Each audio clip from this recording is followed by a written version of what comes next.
Hello, everyone. You are listening to She Leads with Carly, and in this show, we talk to the absolute best, brightest, and yes, badass leaders. I'm your host, Carly Malatsky. Hello, everyone. I am super excited to welcome our guest today, Fiona Tan. Fiona is the Chief Technology Officer at Wayfair, an American e-commerce company that is a destination for all things home. A place to find the right furniture and home goods online. With 25 plus years of experience leading technology teams, Fiona began her professional career working at top technical companies, including Oracle, TIBCO Software and Ariba.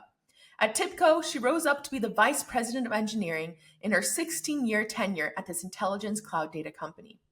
Prior to Wayfair, Fiona served in executive leadership roles at Walmart, first as a Senior VP of Engineering for Customer Technology at WalmartLabs, and then as a Senior Vice President of US Technology at Walmart.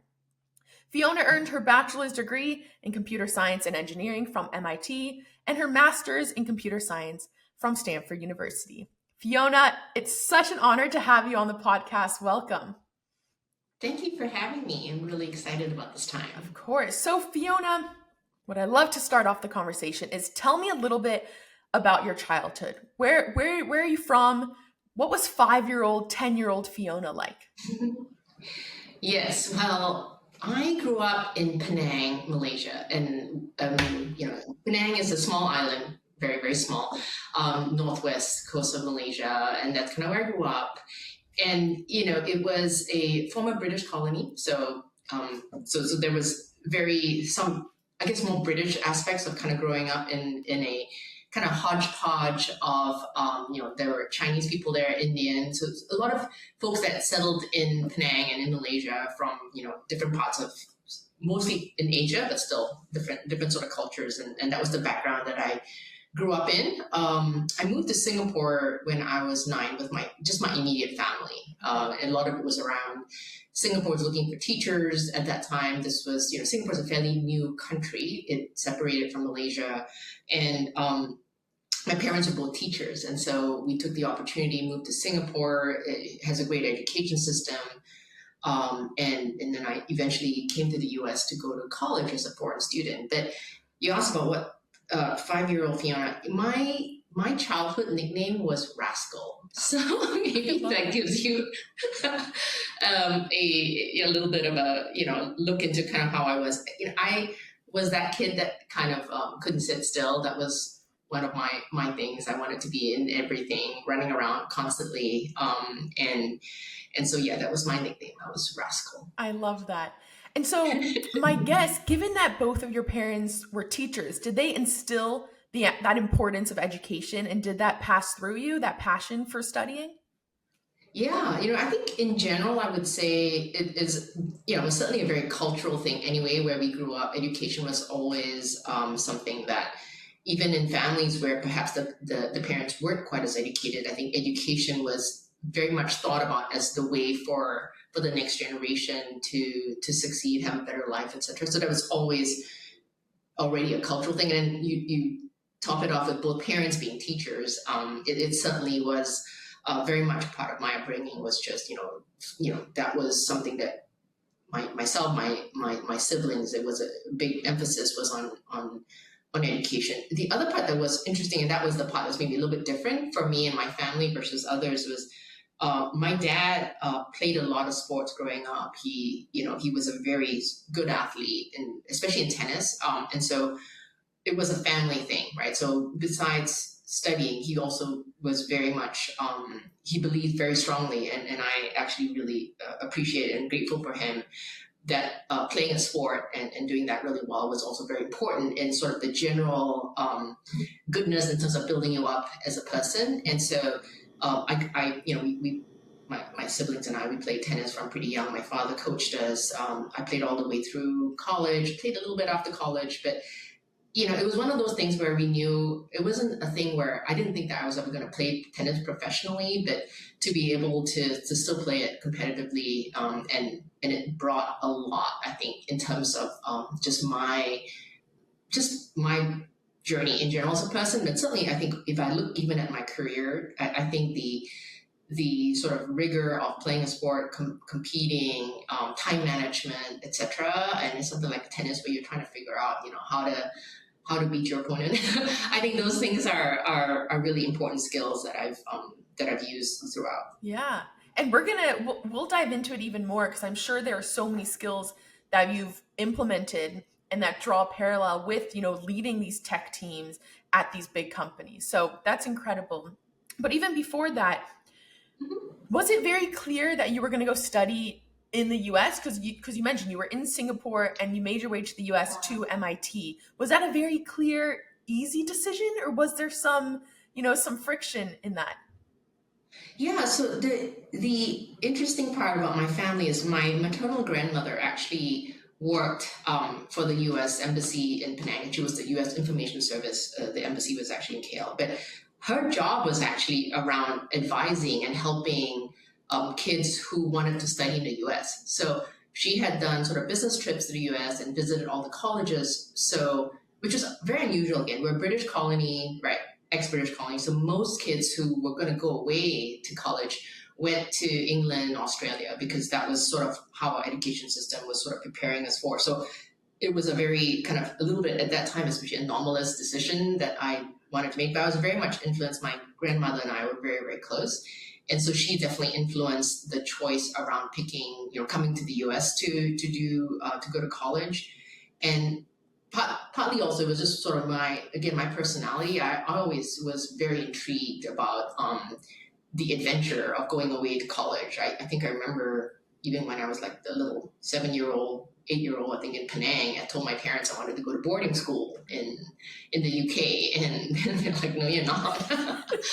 but then when it came to college, like I said, my grandmother really helped a lot in terms of helping me with that, and I think my parents were sort of thinking, well, they didn't actually try. They weren't not. It wasn't like they weren't supportive, but they weren't going to be too encouraging either. And they figured if I could figure it out, and if I managed to do all the applications, and if I managed to get in, then they would be supportive.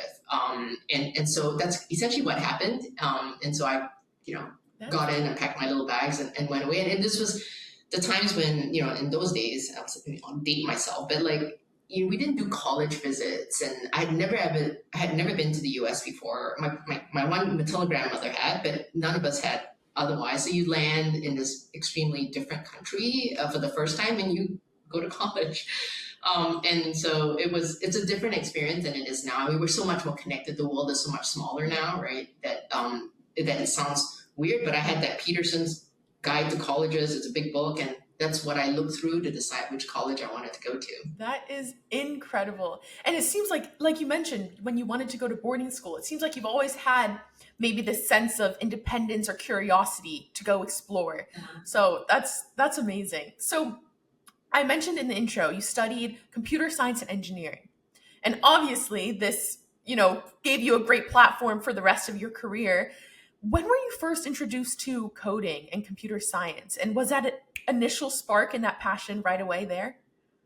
Yeah, so it's interesting. I hadn't done a whole lot in high school, back in Singapore. I mean, I knew I was always very much more of a math and science girl, right? I mean, I would be much happier doing 100 math problems than writing one essay.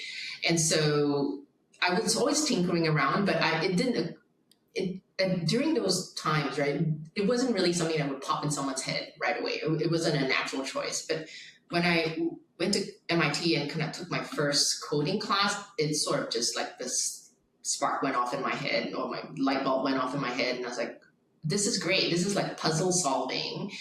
It's it's really interesting. I love doing it, and turns out, I think I'm going to be able to make money doing this. So it was, it sort of came together. So I didn't come in with a predisposition around computer science. In fact, I thought I would do engineering, because that was a career path that, there was a little bit more history, right? So you understood what that meant.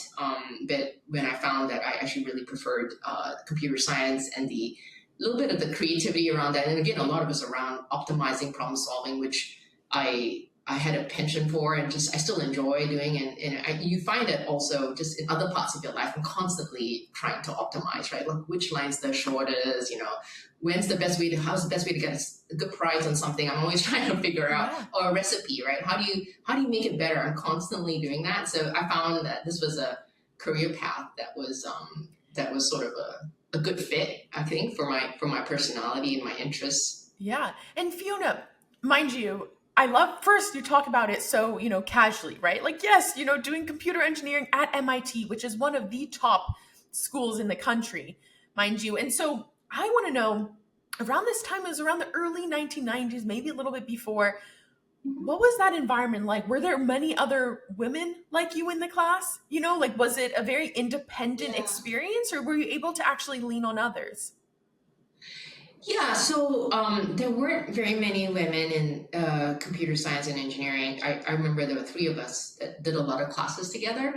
But there were a lot of guys, and I think this was before we talked a lot about, hey, diversity and sort of what the ratios were. It was just like, okay, well, there's a class of whatever X number of people, and there's three of us. That's fine. We'll just go, And so our study groups, probably more guys and girls, but it's interesting. I never really thought about it that much, I think now we're more aware of the sort of disparity in sort of the numbers. And I actually think I have to go back and look at one point when I was looking at the data, it seemed like even though it was small numbers at that time in terms of percentages of women that were in computer science, I think it actually got a little worse after that. Wow. So I have to go back and look at it. But I remember one time looking at it going, shoot, I thought that was small, but then it seemed like it even got a little bit smaller, which is unfortunate. But so yes, there weren't very many other girls. But I think there were obviously a lot of guys, and we sort of banded together anyways. I didn't really think too much about it. So I think that's also a little bit about playing sports and just it just sort of didn't occur to me so much around like, hey, look, should I be doing this? Should I not be doing this? I'm like, I like it. I'm going to do it. Yeah. So. And Fiona, even building off of that, right? Do you think that there's this world? Because on the one hand, it's so important to talk about it, to talk about how the numbers aren't there and how we need to increase it and all of that. But in a way, there's also power in your approach of saying, you know what? I didn't even think about it. I wasn't going to let anyone stop me. I wasn't going to let the environment stop me. What do you think we can do today to kind of mitigate, kind of putting us down in a way and not letting anything stop us? Like, do you think we should have that kind of, blindness to the outside in a sense?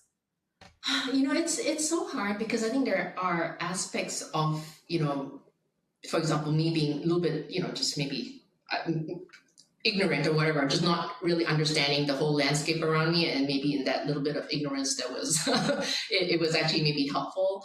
I do think there's a little bit of that which can be good to overlay. I think the having more visibility and transparency and understanding what the situation is, so that we can help look at, hey, look, where are the drop-offs? Why are girls not thinking about going into computer science? And I think just having the knowledge can help us maybe put together the foundation so that it actually it improves. I don't think ignorance is necessarily the best way to go about it, but there's also something around like if you tend to go to that too quickly, right? So hey, look, you didn't get promoted or something didn't go the way you wanted. That's my only fear is sometimes if we think, hey, look, it's because maybe there was some discriminatory practices, and maybe there were, but maybe there wasn't, right? And I do sometimes feel like if the ignorance part of it is sometimes helpful because you don't think that way, then you just go, okay, what could I have done better, right? And versus thinking, hey, look, maybe it was there was something against me that was sort of more structural or it was, so I think there's something there. I that's kind of how I've sort of thought about it, because I have been asked that question. I'm like, shoot, I really didn't think about it. And it's like, if I thought about it, would I have acted differently? I don't know. Right. Yeah. And then, so afterwards, like I said, you got your master's at Stanford University in computer science. By the way, at this time, were you still playing tennis? Mm-hmm.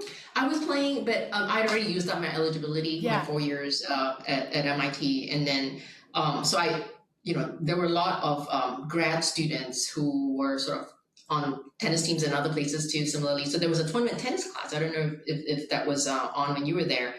But that was, yeah, so I was still playing, and I was playing a little bit outside on my own as well. Just because, I've been competing all the way since I was like 9 years old. And so it was a hard habit to break. So I was still playing a little bit, yeah. And even to keep on that, before we go on to this illustrious technical career that you've had, I actually recently talked to Emily Hughes. She was an Olympic figure skater on the podcast. And I talked to her about what was that transition like? That identity crisis that we all have. I had it too, coming away from Stanford soccer, of being like, who am I? What am I? All of these questions that you ask when you don't have your sport. I'm so curious, did you have that experience too as you went into the professional world and put tennis aside? There was a little bit of that, for sure, because it is interesting, right? Because you're so used to so much, X amount of time per day, per week, whatever it is practice, right? And then weekends it's competing, right? So there's a little bit of that where at first you're like, oh, I have all this free time, and then after that, I kind of miss it a little bit, right? So there was definitely a little bit of a transition. It was funny when I first started working, I was at Oracle, which honestly in those days seemed like an extension of college because we hired so many kids right out of school, and Oracle had a tennis team that was actually pretty strong, and so. So I managed to wean myself slowly over some number of years in terms of tennis, just because I also had that. And then after that, I had kids, and then I made them play tennis. So it was amazing. Naturally, of course. Yes, of course. And then you ultimately, like you said, you went to Oracle and then TIBCO Software, where you spent 16 years, and you ended up being the VP of engineering there. Walk me a little bit through that experience, also from the lens of choosing to continue to stay at a company, because today that's not the norm. Like people stay 2 years and then they go look for their next role. How were you thinking of your career and staying at this company as you were going through it? That's a really good question. And I think I kind of grew up there. If you think about, I started TIBCO in my 20s and I left when I was in, close to 40, I think it was. But it was one of the things was just being in the same company, and I think it depends on what company, right? TIBCO was quite interesting because when I first started, it had just been bought by Reuters, so we were part of a British company, and then at some point we split. Reuters split us out. We went public, so there was the whole kind of how do you take a company public? How do you take technology that was built very much for the financial and industry, and how do you actually create a product line that now is applicable to a whole bunch of different industries, etc. So the company changed so much. So even though it was the same company, there was a lot of interesting growth and different trajectories that I got to experience and be a part of. And there are advantages of being in a place for that long. In a way, there were things that I could do and people that I knew already. So you kind of have, you've been around a while. There's certain things I could do more easily, right? And the other part I would overlay is that that's also when I had my kids. And so in a way, being able to feel like I could do my job really well, then also have the ability to sort of, raise the children, because I didn't stop working. I pretty much had the kids and went back to work, but in a way, going back to a place that was familiar, where I had a lot of history and there was a lot of trust, was helpful for me. Yeah. So it ended up being, for me, it worked out in terms of my career trajectory. I could probably have left a little bit, sooner than I ended up doing. I think the other thing that's always been important for me is the people that I work with. And for better or worse, I think I've made a lot of career decisions also around like, who would the team be that I would be working with? And, I was, for a long time, I enjoyed myself and really got an opportunity to do a lot of different things. I had a manager for the first, I think 9 years of my time there that was just such an amazing champion and advocate for me. And so it was, so that's some of the benefits of being at a company for a long time. Right. I haven't been anywhere else for 16 years, but in general, I think that's still, I was at Walmart for about almost 7 years. So I do tend to stay at companies, probably more so. And I like how you said, because even while you were having kids, it was almost a sense of stability that you could always lean on. And that was super important at that time, especially as a woman, raising a family at the same time. I think you also need that. So that's great. And during that time, you obviously end up being the VP of engineering. Was there a sense of self advocacy that you had to do in order to rise up those rankings? Or did you almost have a champion that was there for you too? Yeah, no, I definitely had a champion, and my manager at that time, BJ Teller, he's wonderful. He's still a good friend. He's still someone that I reach out to for advice, career decisions, etc. But he was one that always would push me probably a little bit outside of my comfort zone. Even it's like, you can do this, and so I never really had to, for the first part of my career, really had to advocate for myself, because he was always like, "Oh, you can do this. I'll make you. Here's more scope. Here's a promotion, etc." Right? And he was amazing that way. He kind of really helped pave the way for me. So I was very, very fortunate that in that. And I think he was almost always right. It's like when he felt like I could do something, I really could. And it was just, I didn't think about it myself initially, right? That to go and say, hey, look, I can. But then after that, I did more of the self-advocacy, probably in the starting after about 10 years or so of working. Like I'd say, hey, look, I think I can do this, right? Let me raise my hand and I can do this. Yeah. And felt more comfortable doing that. And that was just because you already had that experience and confidence under your belt. So you were able to just speak up. Yeah, And I think so. And what advice do you have maybe for others who, one, don't have that champion, but they do feel that they're able to, they have that ability and those skills to do it, but that one last step to actually get there is missing. What do you think others can do in order to get there? Yeah, no, I think a lot of it is actually just being confident enough to raise your hand, and being comfortable stretching yourself. And a lot of it's around the fact is that actually the way you can tell that you are going to be stretching yourself is that you're not comfortable, right? So in a way, it's a little bit of a test for yourself. Is kind of going, if you waited till you were super, super comfortable with it, you probably waited too long. Sometimes is kind of how I think about it. But in a way, that's the part around like, if you're going to stretch yourself, that's the part around the stability and the history and the trust that people have with you. And that's why sometimes I think it actually, there are good reasons for you to stay at a company where you can build on that, and sort of making those moves maybe easier. Yeah. Sometimes in a company where you're already doing well, right? And so, when you say, hey, look, I think I'd like to go open up the development center in India or China, and you've never done it before, but they're like, we trust her. She kind of, generally does a good job with other stuff, right? But if you're going to go to a brand new company and you haven't had that experience, it's a little bit more of a hard sell, right? Sure. So that's kind of what I ended up doing, and like I said, the initial part, I had a lot of support and advocacy, and I think as I was able to prove to myself, like, oh, actually I can do this, and then it's like, hey, you raise your hand, you kind of go, hey, look, can I do this? And for the most part, what I've done was I tried to take on some of those new things sort of in addition to my old roles. So I felt like there was something I was comfortable with, I knew I could deliver, and I had, I had a track record, I could do that. And then I'll say, hey, I think I can additionally take on this new area as well. And so it wasn't like a completely, everything was new and different. It was, you're stretching yourself in an area that you don't know as well, but there's still a corpus of work that you feel like you could do really well, and that's going to help you with this new part that you don't know. Yeah. So that's kind of how I sort of thought about it.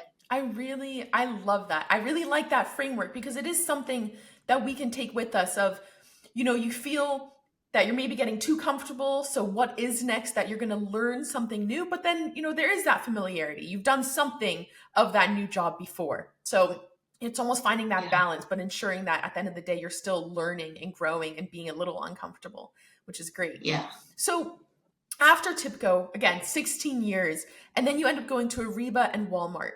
I would love to just almost get in your mind of How did you view these new opportunities? What were you optimizing for? Was it the leadership role, like the title? Was it the people, like you Mhm, said? How were you thinking mhm. through, okay, this is the next company I need to go to? Yeah, so I think, the decision to leave TIBCO, it was a little bit, and that's the one where I've asked, it probably could have, like I said, could have probably left a few years earlier, but it was the part around recognizing, hey, look, I'm getting way too comfortable here, and am I pushing myself enough, right? And then the other was a little bit more on the technology stack and where things were moving and evolving, and sort of my view around like, hey, this was sort of pre-cloud as we know it, but a lot of capabilities were moving more off premise to software as a service, etc. And TIBCO was trying, but we were having a heck of a time trying to figure that out. And I was like, I really want to be able to. This is a sort of like an evolution from a tech perspective that I wanted to be a part of, and wasn't going to be able to do that at TIBCO. So then that's the part around sort of again with that framework is like, hey, look, I want to do something in enterprise software in a field that I understand, but I want to do it in a different environment, right? So moving from on-premise software to cloud, at that time they called it cloud, was really more software as a service. And Ariba, I thought at that time was probably one of the biggest sort of enterprise software run as a service, and so that was the part around something different, but something that was still Yeah. familiar. So and it was a big change. I would say after being 16 years at a company, I remember the first week at Ariba, I'm like, I have no idea how to be a new person. I was like, Yeah. Because I you don't know got what too to comfortable in a do. way. Right. It was very uncomfortable that first week. I'm like, wah. did I what did I do? Was that a good idea? But it was actually great. Ariba was an awesome company. Like I said, in a way, we were very operationally efficient, and a lot of things that I learned about how to operate software as a service, which is very different from what was at TIBCO. And then also during my tenure, Ariba got acquired by SAP. So then also being sort of being part of SAP as a much bigger company. So I really enjoyed my time at Ariba, and I wasn't looking to leave, but as luck would have it, right? The recruiter at Walmart used to work with me at TIBCO, and she reached out. She said, "There's this amazing role. It's very different from what you've done, but they need somebody with good enterprise software skills and background, and being able to scale, and you should talk to this leader. I think you're going to really like him." So this was Jeremy King. He was the CTO at that time of Walmart Global E-commerce. And I remember having a conversation with Jeremy, and during the interview, I'm like, just so we're clear, I've never done e-commerce. I've not done consumer-based software. I haven't done anything in retail, but I know how to shop. So if you're good with that, I would love to have this opportunity. So it was a big shift. It's very different from when you're building enterprise technology, enterprise software, you're trying to build capabilities for other technology companies for the most part, or other companies to use, right? Right. And so you're sort of very much in the mindset of being a producer and producing in a way where, a whole bunch of different people can make use of what you produced. And then you go to a place like Walmart in terms of tech, I'm the biggest consumer. Yeah, and not only that, I feel like with Walmart shifting to consumer from enterprise, and maybe this is wrong, but my initial hunch is that it feels almost more tangible. Like if code breaks or something happens, it feels even more scary. Like millions of normal Yeah. people are just can't fulfill their needs and they can't shop. How Yeah. did that play a role into just the overall your role as a leader? Yeah, so it's interesting you asked that question. The first thing that hit me was, when I worked at TIBCO or even Ariba, SAP, and you have dinner conversations and they ask, "Oh, where do you work?" You say TIBCO or whatever, and everybody's like, "Yeah, whatever." And then that's the end of that conversation. When you'd say you work at Walmart, there was a lot more like, "Oh," and everything that you asked about, like, in terms of impact to people. I mean, everything from like my mother would be like, "Hey, I went to the store today and blah blah blah blah." It range from like they were out of whatever Yeah. to like, I was talking to somebody, and so everybody had an opinion, and it definitely from an impact perspective, it was much bigger. Actually, when we were rolling out Walmart groceries. So essentially the ability to order your groceries online, be able to pick it up in the store, which was, something that I'm still extremely proud of. I do think that was quite a big game changer for Walmart. Um, I remember on the weekends, I had one of the guys that used to work for me, and we would joke that we were always talking on the weekends, because weekends is when people would be going to the store, and when we had some issues, right, it would make the news, right? Yeah. It would be like the entire Eastern Seaboard can't get their groceries because Fiona and Kevin couldn't get their act together, right? So Yeah. And it's funny, by the way, because like your mom or getting a message from a friend being like, Walmart's out of toilet paper, can you I help know, out, totally. and like that's not in your purview, but anyway, it carries that impact and that title. So that's incredible. And you mentioned even first week of Ariba, maybe the first week of Walmart, there's that, growing pains, if you will. How did you deal when during those moments, or almost, excuse my language, but like shit hit the fan, those type of moments? How did you deal with that, and what were you able to keep a calm mentality throughout it all? I think I did. Yeah, I think certainly two separate things, right? I think one about just being new, that was something that I just had to relearn what it meant to, hey, who do you ask for, how, ask questions, etc. I think one thing I would say has been helpful for me in my career is actually just recognizing and being very honest with myself when I don't know something. And I'm very happy and I'm very quick to come to that conclusion, and then going and asking. I also think I love that. that asking nicely is underrated. You get a lot of things done just asking nicely, I think. But yeah, I think it was just recognizing that, hey, look, where I came from, a place where I knew where everything was, and now there's a lot where I don't even know where to start. And so just kind of relearning that and asking questions and all, I think was something that was very helpful as I kind of came into these new environments. And same thing with Walmart, right? There's we're joking, but there's some things just because almost everybody, right?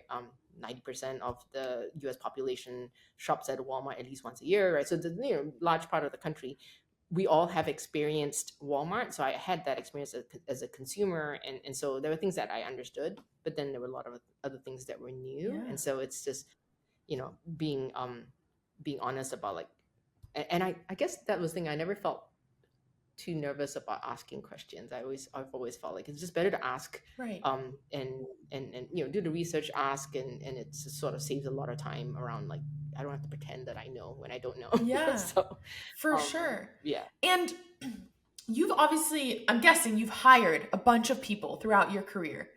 What were key indicators for you that always stood out to you to be like, you know what, this person would be an incredible teammate? Yeah. So yeah, I'm trying to think. I think a lot of it was, obviously you want to make sure that they have the right technical expertise, et cetera, et cetera. But then I think the mindset is also important, right? So I think I've always tried to. I feel like it for me, it was useful to surround myself with people that had some of the, if I've got certain blind spots, right? So making sure that I have somebody on my team that has is better skilled at that, right? So it was in a little bit, you talk about putting together a team. It's really that, right? If you think about, for example, in soccer, not everybody does the same thing, Yeah. right? You have people playing different roles, and so it's like a little bit. I kind of use that mentality in terms of, like, how do I put together the team, and then a lot of it's around, like, you want to ideally put together a team that's going to be, you want them to be diverse enough so that everybody has different skill sets, but also there's that common thread where you feel like we can all sort of row in the same direction, and we're going to be happy rowing in that same direction. Huh. And so those are the parts where I don't know, I mean, there's not really, I don't know how to exactly say, what, there's no test for that, right? I think a lot of it's just around how sharing certain beliefs around, like, how do you develop people, or how do you think about problem solving, and so yeah, I Yeah. don't know if I don't know if I can say exactly how to do it, but those are the things that I feel like are important. Yeah. And oops, I'm so sorry. No, That and was my I love how you mentioned it's almost like, filling up a team, like a sports team. It's like, where are the yeah, gaps and where can I fill that in? And what makes that yeah. great teammate? So I think that's amazing. And I'm sure now, as you've had these leadership roles, was there ever a moment that you miss the actual nitty gritty sitting in front of a computer coding? Like, how was that transition to coding from like managing a team and having a whole new set of tools that you have to use? Yeah, no, for sure. I think there definitely have been times when you're like, I would love to just go, go into an office or and just be able to code, because it was so much easier at that time to be able to measure your success. I feel like, a little bit, right? It's like, okay, I had, whatever, 3 defects to fix, and I fixed them all, Right. and so there was a little bit of that. It was easier. And so I think the transition, I think the biggest thing was initially, if I remember back to sort of my first job as a manager, and how you transition from essentially doing the work to sort of helping others do the work without doing the work itself, right? So I think transitioning to being able to trust and lead, and when do you step in and when do you not? um it's a constant thing as you're leading through, right? Because I think now when I look at it, it's like I probably parachute into areas when I need to, and it could be a different area at different times, like who needs help, and kind of going in. But at the same time, you do need to be able to leverage and trust your staff to be able to do Right. what they need to do, and but at the same time, I want to make sure I'm removing blockers for them, jumping into help when needed, but balancing. Right. Now it almost shifts to being like, can my team be the most successful that they can be and code the most Absolutely. efficiently and effectively and everything? Yeah, I because right now that's all it is, isn't it? It's like the better that I can enable, and whatever roadblocks I can do to remove for them, and however I can make my team successful, that's it. That's all that matters, Yeah. right? Because then I'm successful. So I mentioned in the intro, but Fiona, you are now the Chief Technology Officer at Wayfair, a public company, CTO.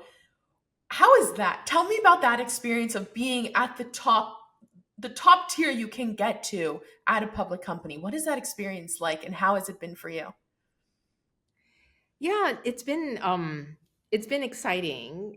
So to your point, right? I think a lot of it's around, growing up my career, there was always somebody else that I could count on, that could, I could bounce ideas off of, and I was like, hey, there's still somebody, right? And so now it's like, oh shoot, like all the technology decisions in the company, right? They do land on me. But so that's been really exciting. I think being part of the leadership team, and that's one of the things I have enjoyed about being, if I think about shifting over to sort of more consumer or sort of more tech enabled companies versus a tech company.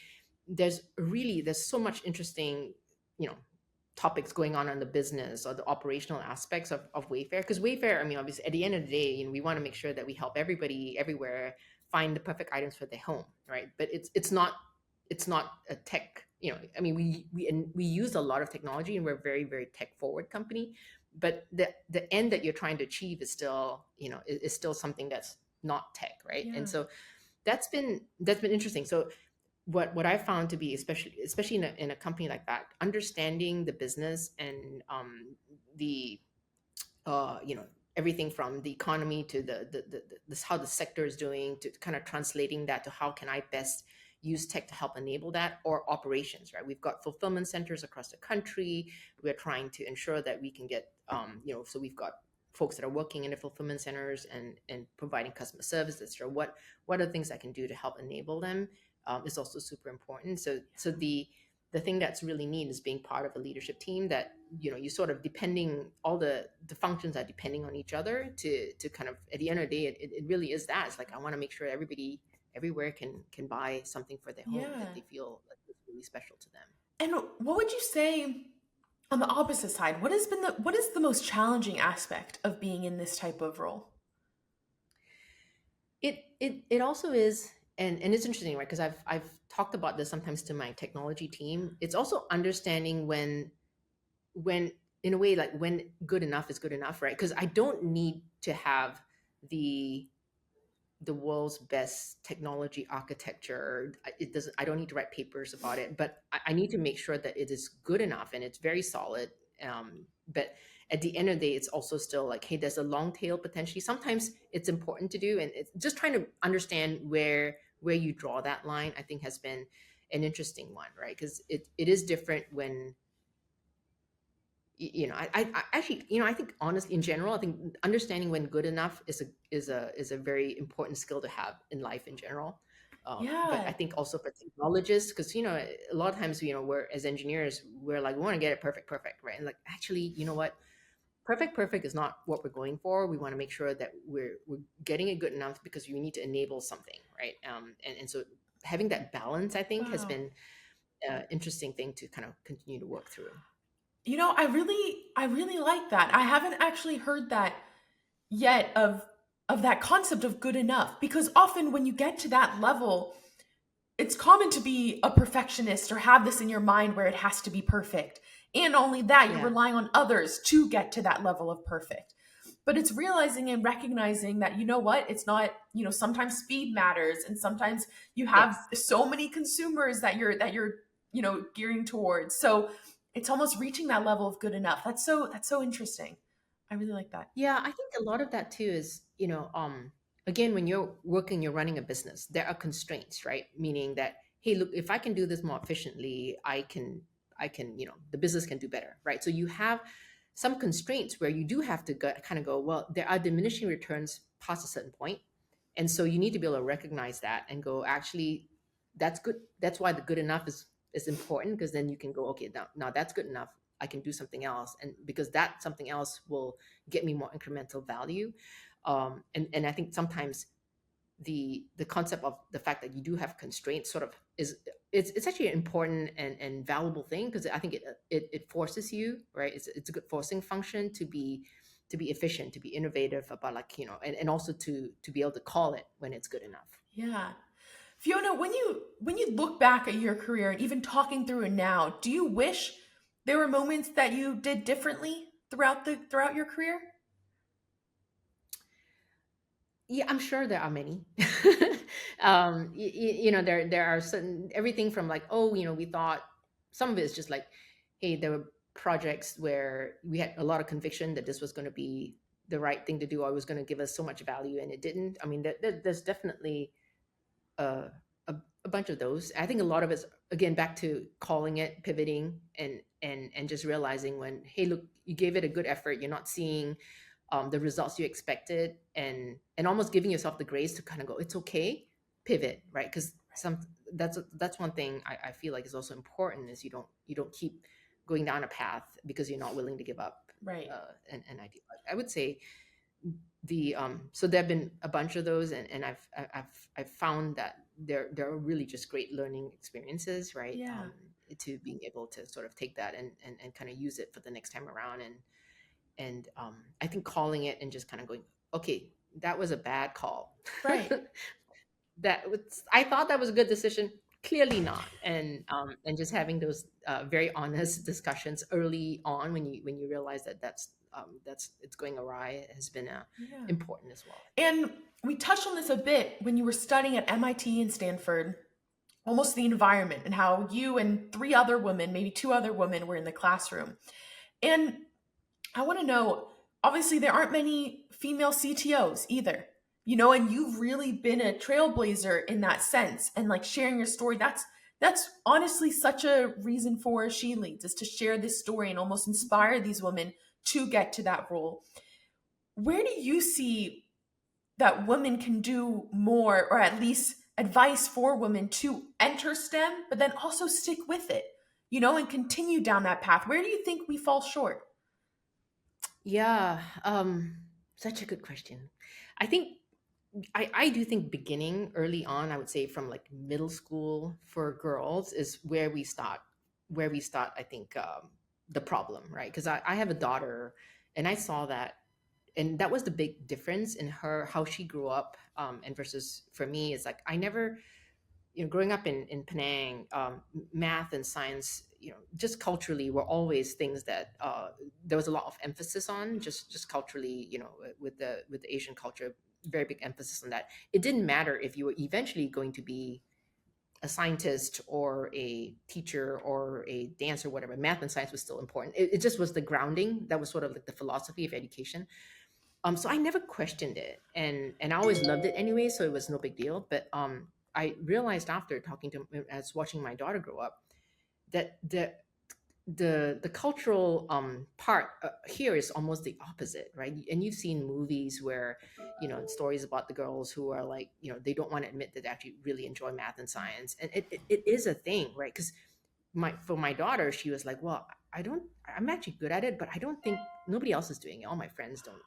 This is not, so it was me kind of, I had to step in and go, no, no, no, it's really good. And I still do. And it's not for anything else, but I really do believe that it is an amazing career path for women. It's, it's in a way, if you think about it, it's a lot more objective, right? It's a very quantitative field. You've written code as well.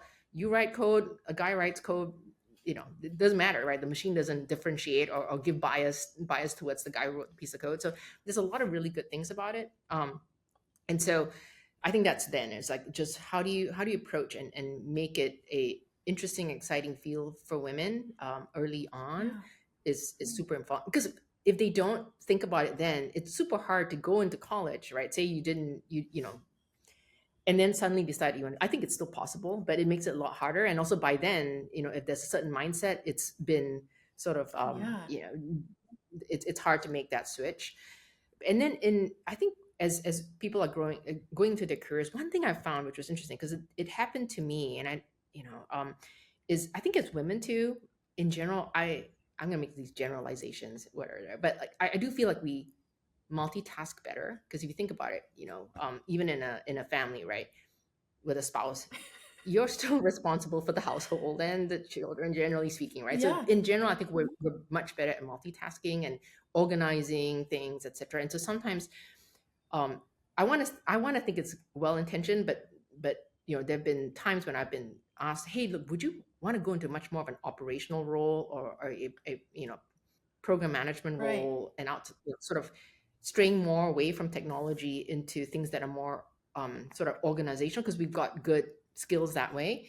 And sometimes these may even be promotion type situations, right? But I think, unfortunately, that ends up being the case, that it's more and more women do that, then they move away from sort of technology roles, which you do need to stay somewhat steep still in technology leadership, right? So that's one of the things I did find, you know myself at certain points in time, kind of going, oh, somebody's asking me because they really need help and they think I could do this, and I know I can, Right. but it's like, well, actually, I don't want to give up Yeah. solving problems and optimizing and all the things I loved about computer science, right? So Right. that was sort of a conscious decision I had to make, Yeah. right, to kind of Wow. stick with it. I'm so glad you mentioned that, because one, I think it's true. I think people, one, get swayed into other directions, and it's that conviction and that ability to say, no, I'm actually going to stay. And if I do stay, there's route. Like, I could get up and rise Yeah. up the ladder. And even to your point about middle school, I'll even argue. I talked to Sylvia Acevedo. She's the former CEO of Girl Scouts. And so for her, she's seen that even when you're 5 years old, the boys are playing Mm, with Legos and are learning to build and create these structures out of Legos, and the girls are pushed out of that circle and are playing with mm-hmm. Barbies. And so almost the discourse and the culture is actually developed so early on. And I Yeah. think it's so important, like you said, that cultural and the external environment is such an important part of it too. So I think it's something that we're definitely changing and will continue to change, but even Yeah. just having this discussion and that recognition is so important. So thank you for that. And Fiona, what I love to do, I love to ask these questions to finish us off. But first, what is the most significant thing you've changed your mind about over the past decade? Oh, yeah, that's I was thinking about it. I was like, I think it was having pets. Okay. I it's, again, growing up where I grew up, and then in Singapore, we grew up in apartments and stuff, so it was just never really quite a thing. And then about 4 or 5 years ago, I'm with a partner, and he's always had pets, and really believes in having a pet and how that changes your life. And it actually I do. I'm a huge believer now. I have a cat, and Amazing. there's just something that, me, Roos is he's a Bengal cat, and there's just something very comforting about, and somehow I feel like he can sense moods and And I think just caring for a pet is a good thing. So anyways, that's one of the things. I'm sure there are others, but Yeah, no, it's you've been always kind of hard converted to into come up a with. pet lover. I love that. I was converted to a pet lover. Okay, my last one. This is my favorite one. But what craft are you spending a lifetime honing? Mm, I think it's cooking Okay. because I love to eat. And I mentioned earlier, I do, I approach cooking and it's like this. I'm constantly trying to make it better, right? And I've always been asked, like, what's your favorite thing to cook? It's like, my favorite thing to cook is whatever is your favorite thing to eat, right? And I want to make sure that I want to do that as best as I can. And so it's been a good outlet for sort of my personality and things. And then what I get out of it is something hopefully that is lovely and people enjoy. And so it's been, for me, kind of it has become kind of a lifelong kind of passion, and so that's what I And it is something that you can always improve. You know, you've never reached the pinnacle in a sense. So No. I love that. That's great. All right, Fiona, Yes. it's been such a pleasure talking to you. I've learned so much. So really, thank you for coming on She Leads. Thank you for having me. I really enjoyed talking to you too.